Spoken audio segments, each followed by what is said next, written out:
¿Qué tan grandes son los retos ambientales a los que nos estamos enfrentando? Gustavo, por favor, me gustaría empezar contigo. Hola, buenos días, Franco. Muchas gracias por la invitación a este foro de energía de Neurón. Para Greenpeace es muy importante participar de estos esfuerzos y estas conversaciones. Sí, como tú estabas introduciendo ahora el tema, digamos, los retos principales que nos enfrentamos como humanidad en materia ambiental tienen que ver con el cambio climático. Estamos hablando de retos enormes porque de lo que se trata es la sobrevivencia de la humanidad sobre la Tierra. Estamos hablando de una escala mundial, sobre todo porque lo que se busca, la comunidad internacional que está dedicada a estudiar este tema de la problemática del cambio climático, es de estabilizar un sistema climático que está totalmente trastornado por la gran acumulación de gases de efecto invernadero en la atmósfera.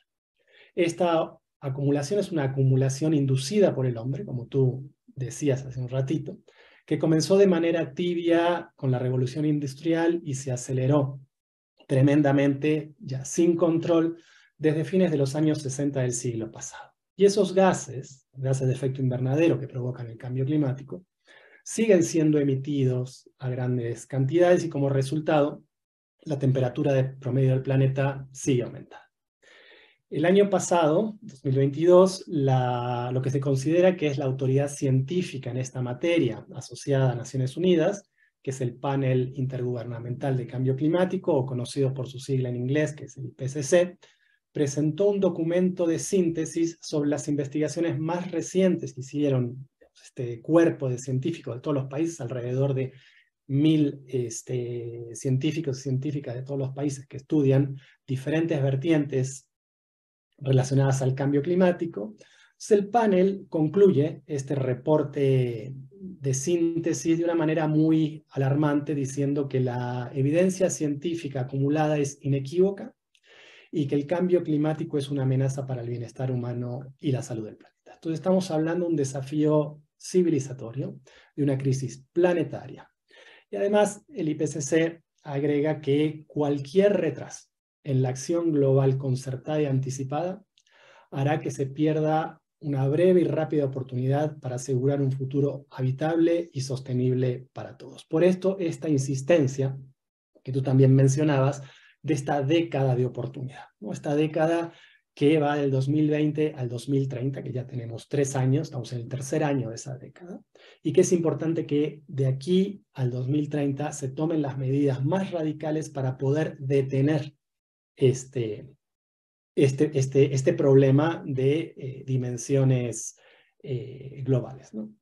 A inicios de este año también, en el Foro Económico de Davos, el profesor Johan Rockström, él es un investigador del Instituto de Potsdam sobre impactos de cambio climático, es una de las también referencias académicas más importantes en estos temas, explicó ante las personas, hasta los empresarios más importantes que se dan cita en este foro de Davos, que de los 16 elementos críticos que regulan el sistema climático mundial, 9 ya están mostrando signos de inestabilidad.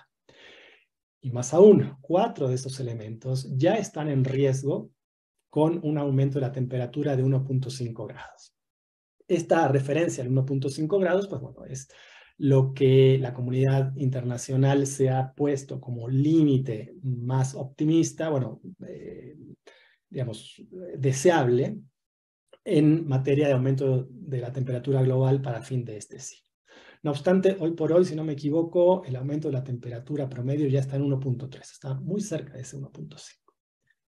Y volviendo a estos elementos críticos, este investigador señalaba dos. Por un lado, las capas de hielo de Groenlandia y los macizos de hielo que se encuentran en la Antártida Occidental.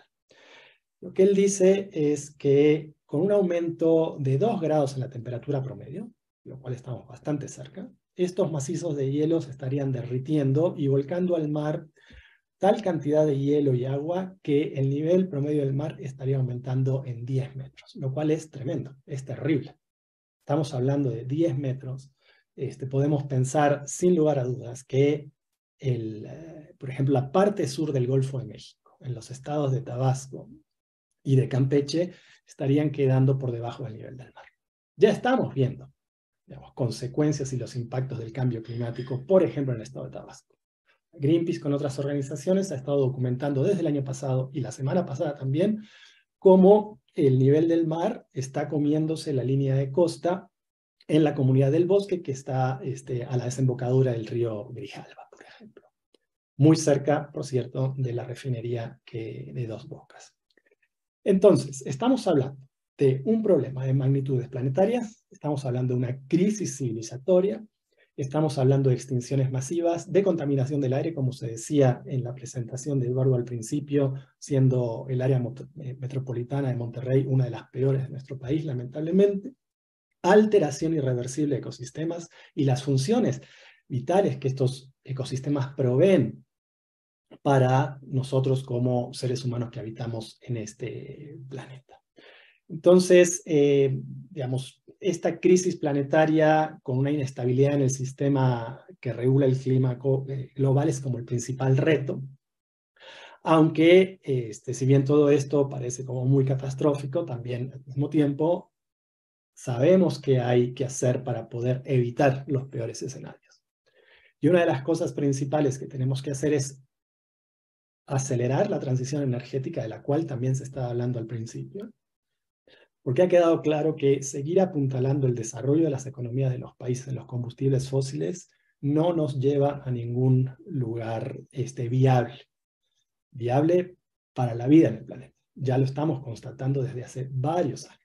Entonces, esta transición energética tiene que ser radical y tiene que ser muy rápida, porque nos estamos quedando sin tiempo. Una de las metas principales, y ahí es donde también radica ya un reto más concreto, es dejar de lado los combustibles fósiles para el año 2030. Y cuando hablamos de combustibles fósiles, no solo estamos hablando del carbón o del petróleo, también estamos hablando del gas. Y a Greenpeace le preocupa mucho cómo México se está anclando cada vez más en el gas proveniente de Estados Unidos. Entonces, el desafío es mayor para un país como México, donde su anclaje a los combustibles fósiles es tan sólido que va a ser mucho más difícil poder hacer esta transición de manera rápida como se requiere. Entonces, este sería como quizás mi primer comentario.